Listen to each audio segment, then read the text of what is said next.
ہاں آپ کو پتہ نہیں ہے یہ کتنا حساس مسئلہ ہے.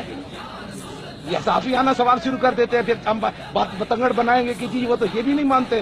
ہم کسی کو نہیں مانتے رسول اللہ کے علاوہ. حضور کی بات پہلے ہوگی کائنات میں, یہ ان کو بات بتا دیں کائنات میں, ٹھیک ہے. رسول اللہ کی عزت, ناموس, ختم نبوت سارے جہان بھی غرق ہو جائیں, ابھی ابھی غرق ہو جائیں, ان کی کوئی حیثیت نہیں ہے. بات صرف رسول اللہ کی ہے. بس بتا دیں سب کو دنیا کو جا کر, ساری غرق ہو جائے, ہونے ساری دنیا غرق ہو جائے, ساری دنیا برباد راکھ ہو جائے چل کے. حضور کی ختم نبوت کے مقابلے میں کسی کی کوئی حیثیت نہیں.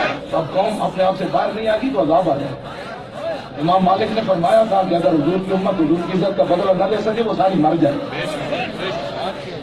یہ ہارون رشید پوچھے تھی امام مالک کو. امام مالک فرمایا پھر ماں بکاؤ امت بعد شتم نبیہ, وہ خدا نے بندے ہو حضور کے فلمیں بڑیاں جیسی چپ رہے. میں دعا منگی ہو یا اللہ میں انا کر دے یا میں مار دے, میں نے کوئی بندہ خاکہ نہ دکھائے, میں قبر اے لے کے جاواں گا. میں تو پڑھیا سی ہاں جی اطیف سرا من طلعته وشر بدا من غفرته فتکر, تو میں تو یہ صورت پڑھی کہ انگریزاں حضور کے خاکے بنائے, فلمیں حضور کے گھر دیا فلمیں بنائیاں. کمال آدمی ہے یار. اصل کیا کیتا ہے یار حضور کی عزت کا. یہ تو بعد اس انگریزاں ایجاد کی تھی کہ بس یوم عشق رسول بنا کے پاکستان فارغ ہو گیا.